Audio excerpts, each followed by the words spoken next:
Assalamualaikum warahmatullahi wabarakatuh. Salam sejahtera untuk kita semua. Teman-teman dan Ibu Yunisa Zahara selaku tutor mata kuliah Bahasa Indonesia yang saya hormati, sebelum memaparkan materi, izinkan saya memperkenalkan diri terlebih dahulu. Perkenalkan, nama saya Nur Asmi, mahasiswa Fakultas Ekonomi dari UPBJJ UT Makassar. Baik, pada kesempatan ini saya akan memaparkan materi hasil gagasan saya dengan topik COVID-19. Nah, mengenai COVID-19, yuk kenalan dulu, apa sih itu COVID-19?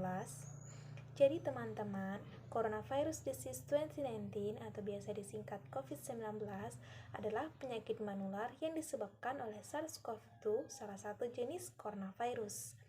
Penderita penyakit ini akan mengalami gejala demam, batuk kering, sesak nafas, bahkan menghilangkan nyawa bagi penderitanya apabila tidak ditangani dengan tepat dan cepat. COVID-19 ini menular ya teman-teman. Jadi virus ini menular melalui infeksi yang disebarkan dari satu orang ke orang lain melalui percikan atau droplet dari saluran pernapasan yang sering dihasilkan saat batuk atau bersin. Jarak jangkauan percikan biasanya hingga 1 meter. Percikan bisa menempel di benda, namun tidak akan bertahan lama di udara. Waktu dari paparan virus hingga timbulnya gejala klinis antara 1 hingga 14 hari dengan rata-rata 5 hari. Maka orang yang sedang sakit diwajibkan memakai masker agar meminimalisir penyebaran virus karena percikan tersebut. Nah, selanjutnya, apa sih penyebab munculnya COVID-19? Jadi, sampai saat ini belum diketahui pasti penyebab dari virus corona, tetapi diketahui virus ini disebarkan oleh hewan dan mampu menjangkit dari satu spesies ke spesies lain, termasuk manusia. Didapatkan informasi bahwa virus corona berasal dari kota Wuhan di Cina dan muncul pada Desember 2019. Kemudian, yang paling penting adalah bagaimana cara pencegahan COVID-19.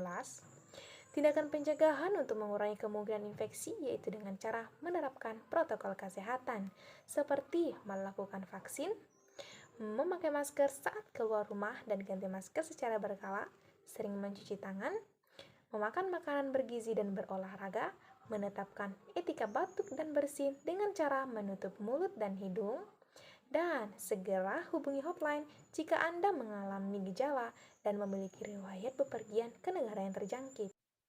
Selanjutnya, di seluruh dunia, ratusan ribu manusia terpapar virus ini. Bahkan puluhan ribu menjadi korban meninggal.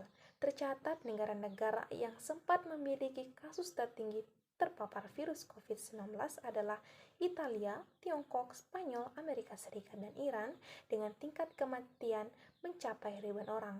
Penularan yang sangat cepat dan sulitnya mendeteksi orang yang terpapar karena masa inkubasi kurang lebih 2 minggu menjadi penyebab banyaknya korban berjatuhan. Selain itu, obat penawar belum ditemukan sehingga rumah sakit dan para medis kewalahan menangani pasien. Bahkan karena sulitnya alat pelindung diri bagi para medis menyebabkan dokter dan para medis ikut terpapar COVID-19 bahkan meninggal. Sampai akhirnya ditemukanlah vaksin yang dapat mencegah penyebaran COVID-19 sehingga seluruh masyarakat di setiap negara diharuskan untuk mendapatkan suntik vaksin.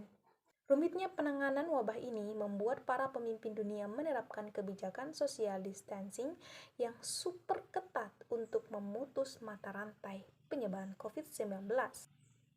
Karena kebijakan ini berdampak negatif terhadap segala aspek kehidupan, pembatasan interaksi sosial masyarakat dapat menghambat laju pertumbuhan dan kemajuan dalam berbagai bidang kehidupan.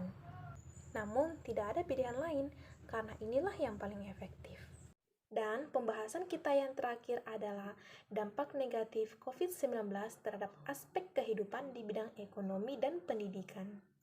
Di bidang ekonomi, ada 5 dampak besar COVID-19 akibat diberlakukannya kebijakan PPKM dan social distancing. Hal ini disampaikan oleh Dr. Stefanus Handoko selaku anggota DPRD Daerah Istimewa Yogyakarta dan juga pengamat kebijakan publik dan pelaku bisnis. Kelima dampak tersebut antara lain, dampak pertama, melemahnya daya beli masyarakat secara luas. Kedua, menurunnya angka investasi di berbagai sektor usaha. Yang ketiga, pelemahan ekonomi daerah dan nasional. Yang keempat, pergeseran pola bisnis dan penerapan model bisnis yang tidak biasa mengharuskan beradaptasi di era digitalisasi. Dan dampak yang kelima yaitu pemanfaatan teknologi informasi dan komunikasi mengharuskan perlu adanya informasi guna meningkatkan ekonomi. Seperti dalam sarana jual beli online, dompet digital, cashback, dan lain sebagainya. Pemanfaatan teknologi ini juga berlaku bagi masyarakat yang bekerja di perusahaan agar mengerjakan pekerjaannya di rumah saja. Kemudian, di bidang pendidikan sendiri, keputusan pemerintah yang mendadak meliburkan dan memindahkan pembelajaran secara daring, hal ini memaksa berbagai pihak untuk mengikuti alur pembelajaran dengan pilihan memanfaatkan teknologi dan komunikasi. Penggunaan teknologi ini sebenarnya bukan tanpa masalah, tetapi tentu saja banyak faktor yang menghambat terlaksananya efektivitas pembelajaran daring ini, antara lain penguasaan teknologi yang masih rendah, keterbatasan sarana dan prasarana kepemilikan perangkat pendukung teknologi, pembelajaran daring tidak semua sekolah atau madrasah sudah terkoneksi ke internet, karena letak geografis yang masih jauh dari jangkauan sinyal seluler dan beban biaya jaringan internet yang menjadi kebutuhan.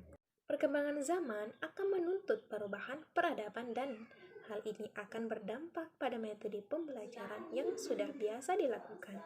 Pada zaman yang serba teknologi seperti saat ini, tidak menutup kemungkinan proses belajar mengajar seutuhnya akan dilaksanakan secara daring, mengingat efektivitas dalam kegiatan transfer ilmu pengetahuan sangat baik, cepat, dan mudah.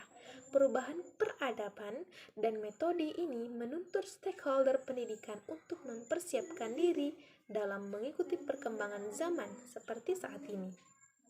Jadi teman-teman, yuk lindungi diri dengan selalu menerapkan protokol kesehatan agar pandemi cepat berlalu dan kehidupan kita bisa sejahtera kembali. Sekian pemaparan dari saya, mohon maaf jika ada kesalahan. Wassalamualaikum warahmatullahi wabarakatuh.